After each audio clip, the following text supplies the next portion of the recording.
Magandang umaga ng Miyerkules po sa inyong lahat at narito na ang ating weather update ngayong August 21, 2024. Sa ating latest satellite images, makikita natin na itong southwest monsoon o hanging habagat ay nakakaapekto partikular na lang dito sa may dulong bahagi na ating bansa. Halos wala na itong masyadong epekto pa sa ating kapuluan. Samantala, yung low pressure area na ating minonitor kahapon, ito ay nasa labas na ng Philippine Area of Responsibility. Hindi na rin ito makakaapekto sa ating bansa at kahit hanggang ngayon po, malit pa rin tsansa na ito ay maging bagyo. So sa ngayon nga, easterlies o yung hangin na nagmumula sa karagatang Pasipiko mula sa silangan ang siyang pinaka nakakaapekto partikular na dito sa may area ng eastern Visayas kasama din yung eastern Mindanao. So ngayong araw inaasahan natin malaking bahagi ng ating kapuluan ay makakaranas ng generally fair weather. Mainit na tanghali pa rin ang mararanasan lalong-lalo sa may area ng Luzon habang malaki yung chance ng mga pag-ulan, pagkidlat, pagkulog sa hapon hanggang sa gabi. Dulot yan ng mga localized thunderstorms.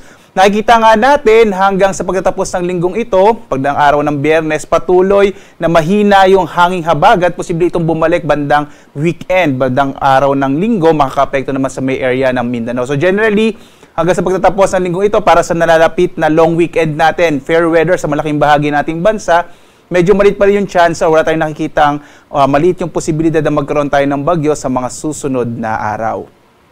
Dito nga sa Luzon, makikita natin na malaking bahagi ng Luzon ay makararanas ng mainit na tanghali habang malaking chance ng mga pag-ulan sa hapon hanggang sa gabi. Kaya mag-ingat pa rin po tayo at maging handa sa mga posibilidad ng mga localized thunderstorms.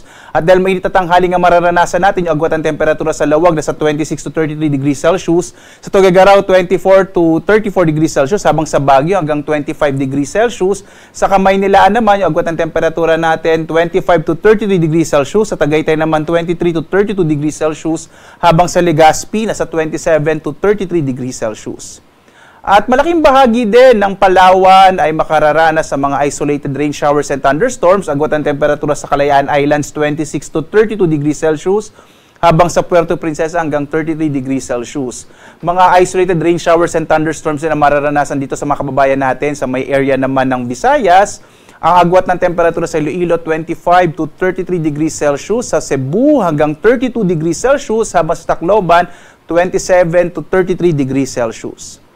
Malaking bahagi naman ng Mindanao ay makararanas ng mga pulupulong pag-ulan, pagkidlat, pagkulog sa hapon hanggang sa gabi, lalong-lalo na sa may eastern section ng Mindanao, yung Caraga at Davao region, posible po or malaking tsansa ng mga pag-ulan, dulot ng mga localized thunderstorms, at kung minsan, katamtaman hanggang sa kuminsan malalakas ng mga pag-ulan sa hapon hanggang sa gabi. Agwat ng temperatura Zamboanga 24 to 33 degrees Celsius, sa Cagayan de Oro 25 to 32 degrees Celsius, habang sa Davao 25 to 33 degrees Celsius. At sa ngayon nga, wala pa rin tayong nakataas sa gale warning sa anumang bahagi ng ating bansa. At ibig sabihin nito, ligtas sa pumalaot ang mga sakyang pandagat, malilit ang mga bangka sa mga baybayin ng ating kapuluan.